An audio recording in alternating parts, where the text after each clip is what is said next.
Hello and আসসালামু আলাইকুম everyone, সবাই কেমন আছো? আজকে আমার মায়ের বাসায় পিঠা উৎসবের তৃতীয় দিন চলছে। দ্বিতীয় দিনে আমার শ্বশুর বাসায় একটা প্রোগ্রামের কারণে আমি উপস্থিত ছিলাম না। পিঠা মেনুতে আজকে ছিল রসচিতাই, আর রসচিতাইকে ভেজানোর জন্য যে রস তৈরি করে নেওয়া হয়েছে, দুধটা এখনো মেশানো হয়নি, কারণ গরম রসের মধ্যে দুধ মেশালে এটা ফেটে যায়, ঠান্ডা হওয়ার পর মেশাতে হবে। একদিকে রসটা রেডি করার পর গরম চুলায় চিতাই বসানো হচ্ছিল মাটির খোলাতে।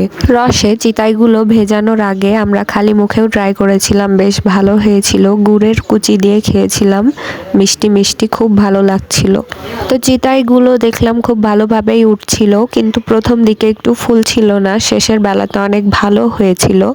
তো সবার কাছে আমি বলছি, কে কে শীতে মার বাসায় এরকম পিঠা খাওয়ার দাওয়াত নাও আর যাও, আর এরকমভাবে সব আত্মীয় স্বজনদের সঙ্গে মজা করো, সেটা কমেন্ট করে অবশ্যই জানাবে।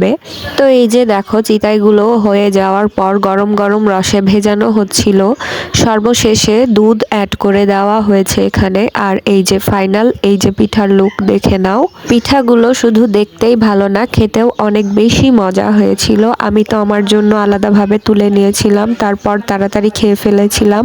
তো সঙ্গে থাকার জন্য তোমাদের সবাইকে অনেক ধন্যবাদ, আর সবার দাওয়াত রইল। আল্লাহ হাফেজ।